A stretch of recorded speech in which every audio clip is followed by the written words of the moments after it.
परम पूज्य स्वामी जी महाराज, हमारी संस्था के प्रमुख संस्था अध्यक्ष पूज्य हुजूर महाराज जी, आज के इस सत्संग समारोह में भाग ले रहे सभी सम्मानित सत्संग धर्म प्रेमी भाई बहनों, प्यारे बच्चों,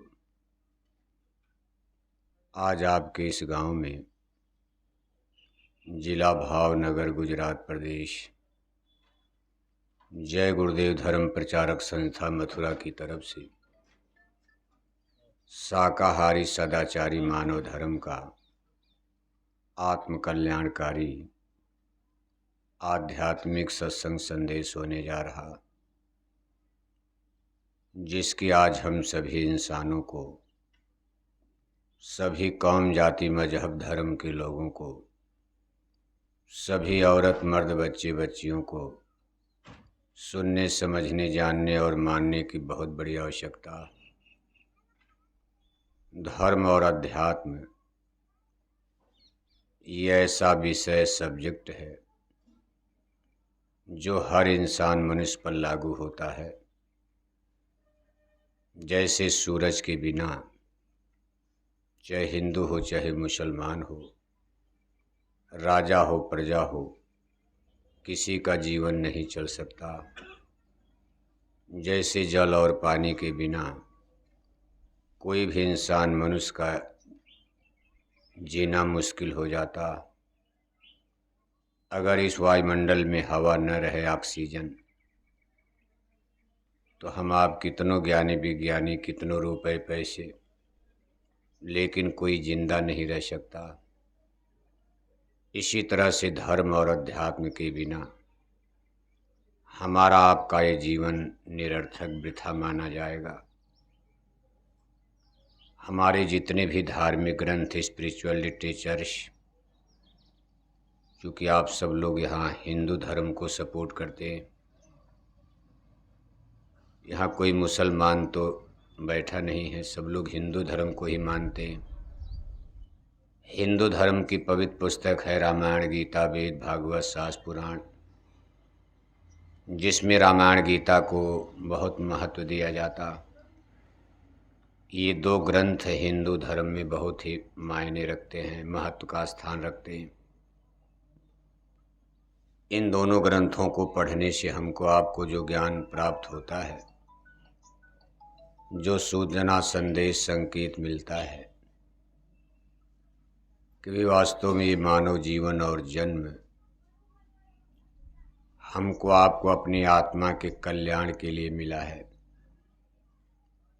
इस बात को थोड़ा बहुत सब लोग समझते हैं, जानते हैं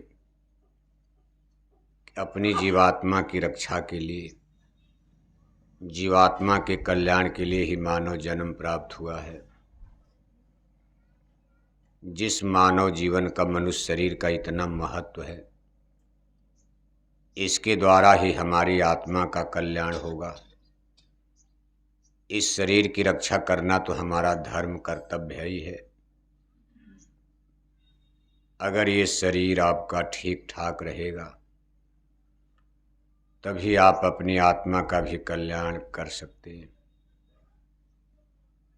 जीवात्मा के कल्याण के जितने भी साधन हैं,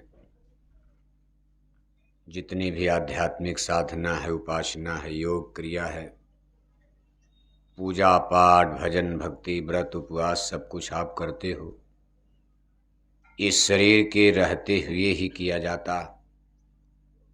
और शरीर भी जब आपका निरोग रहेगा, स्वस्थ रहेगा, अब आप बिल्कुल बूढ़े हो जाओ, चारपाई पर गिर जाओ, या मान लो भरी जवानी में आपको कोई बीमारी लग जाए, आदमी के सीने में दर्द है, कहीं पेट में दर्द है, अब वो रोज अस्पताल का, डॉक्टर का चक्कर लगाएगा, पूजा करेगा, क्या साधना करेगा। इसलिए शरीर की रक्षा करना ये हमारा आपका धर्म कर्तव्य तो है, लेकिन इस शरीर को प्रभु ने दिया क्यों, इस उद्देश्य को भी हम इंसान मनुष्यों को समझ लेना चाहिए। अपनी जीवात्मा का भी कल्याण करना है। यानी शरीर और आत्मा में महापुरुष फर्क बता रहे हैं। ना जानकारी में ना समझदारी में हम लोग इस शरीर को ही पूरा लाइफ और जीवन सब कुछ मानकर चलते हैं, और ज़्यादातर जीवन हमारा आपका शरीर की रक्षा में ही बीत जाता। इसी शरीर को सजाने में, संवारने में, खिलाने में, पिलाने में, बढ़िया कपड़े पहनना, बढ़िया भोजन, बढ़िया कोठी हवेली मकान बनाना। ज़्यादातर लोगों का जीवन तो इसी में अंत में समाप्त ही हो जाता, और एक दिन ये जीवन भी नष्ट हो जाता। और जीवन के नष्ट होने के बाद जिन चीज़ों के लिए हम आप इतनी मेहनत करते, इसमें से कुछ भी हमारा साथ भी नहीं देता। कोई लाख कमा ले, करोड़ कमा ले, अरब कमा ले, कितनों पढ़ा लिखा ज्ञानी विज्ञानी हो जाए, लेकिन मौत के बाद संसार का एक सुई का नोक भी किसी के साथ न तो गया न आगे भी जाने दिया जाएगा। ऐसा उस करतार का, क्रिएटर का, परमेश्वर का नियम कानून बना हुआ। मान लो अगर इसमें से कुछ हम आप ले चलते, मौत के बाद इसमें से कुछ साथ सामान हमारे साथ जाता और हमारी आत्मा की रक्षा में वो काम आता, तब भी कुछ संतोष होता। यानी ये दुनिया और दुनिया के जितने सामान पदार्थ आप देख रहे हो, कितना हम लोग इसको संग्रह कर लें, इकट्ठा कर लें, संचित कर लें, इससे हमारी जीवात्मा का कल्याण नहीं हो सकता। ये माया के जितने भी जगत के सामान पदार्थ हैं, ये हमारे शरीर के लिए सुख सुविधा तो दे सकते हैं। आज जैसे देखो, आज का ये युग इंटेलेक्चुअल वैज्ञानिक भौतिकवादी युग है। इसको कलयुग नाम दिया गया है। कलयुग माने मशीनों का युग, यानी ऐसा टाइम पीरियड जिसमें ज़्यादा काम हमारा आपका मशीन से होने लगे। मशीनों से काम है तो आपको कितना सुख मिल रहा है। खेती के काम में आपको मेहनत नहीं पड़ रही। देखो मशीनें, ट्रैक्टर है, ट्यूबवेल लग गए, बिजली की खोज हो गई, तमाम चीज़ें आ गई। आपके घर में कितनी मशीनें, कूलर है, फ्रिज है, फैन है, पंखा है, एसी है।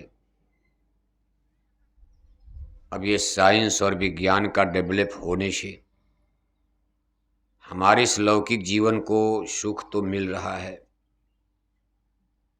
लेकिन समस्या ज्यों की त्यों है। आत्मा का कल्याण कैसे होगा? क्या इन सारी चीज़ों के द्वारा किसी हमारी आत्मा का भी रक्षा हो सकती है? महापुरुष कहते कि भाई ऐसा कतई नहीं हो सकता। राजे महाराजे, बादशाह, शहंशाह, बड़े बड़े किले बनवाए, महल बनवाए, सब कुछ शाही खजाना उनका, लेकिन वो लोग भी जब छोड़कर जाने लगे तो देखो रोकर ही चले गए। सब लोग एक एक दिन मौत की भट्ठी में भस्म कर दिए गए। आलिम चले गए, फाजिल चले गए, ज्ञानी विज्ञानी चले गए, तमाम लोग चले गए। समस्या क्या होती, इसको समझना है। हमारे धर्म ग्रंथ जो हमको आपको सूचना दे रहे हैं, संकेत दे रहे हैं, सबसे बड़ी समस्या इस जीवन की नहीं है। ये जो प्रेजेंट लाइफ है, वर्तमान जीवन है, सरकारें भी लगी हुई हैं, सब लोग ले भाई रोटी कपड़ा मकान, सबको फैक्ट्री लगाओ, कारखाना लगाओ, सबको नौकरी चाकरी। अगर एक जीवन की समस्या होती तब तो इसको कोई सलूशन, निदान निकाल लिया जाता, समस्या का हल।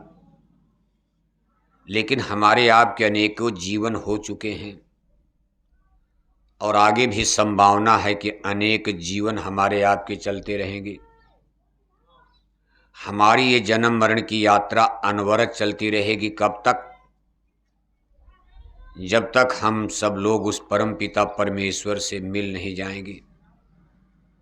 जैसे आप नदियों के पानी को दौड़ते हुए देखते हो, नदियों का पानी तब तक दौड़ता रहता है जब तक वो समुंदर में न मिल जाए। समुद्र में मिलने के बाद नदियों का पानी भी समुद्र हो गया, स्थिर हो जाता। लेकिन जब तक समुद्र से नहीं मिला है, नदी नाला तमाम भाग दौड़ मची रहती।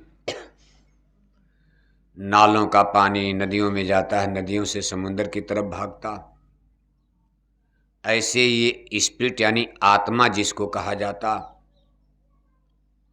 ये आत्मा क्या वस्तु और चीज है जिसके कल्याण के बारे में संत महापुरुष अपने सत्संग वचन में, अपने आध्यात्मिक ग्रंथ और किताबों में हमको आपको जिसकी रक्षा के बारे में कह रहे हैं कि भाई अपना आत्मा की भी रक्षा के लिए कुछ कर लो आप, क्योंकि आगे आपके सामने बहुत बड़ी समस्या आ सकती है। आकर 4,84,00,000 योनि भ्रमत ये जीव अविनाशी। इस माया के देश में जीवों को देखो माया ने गफलत में डाल दिया। माया उस शक्ति का सोर्स का नाम है, पावर का, जो जीव के अंदर संशय यानी भ्रम पैदा करती।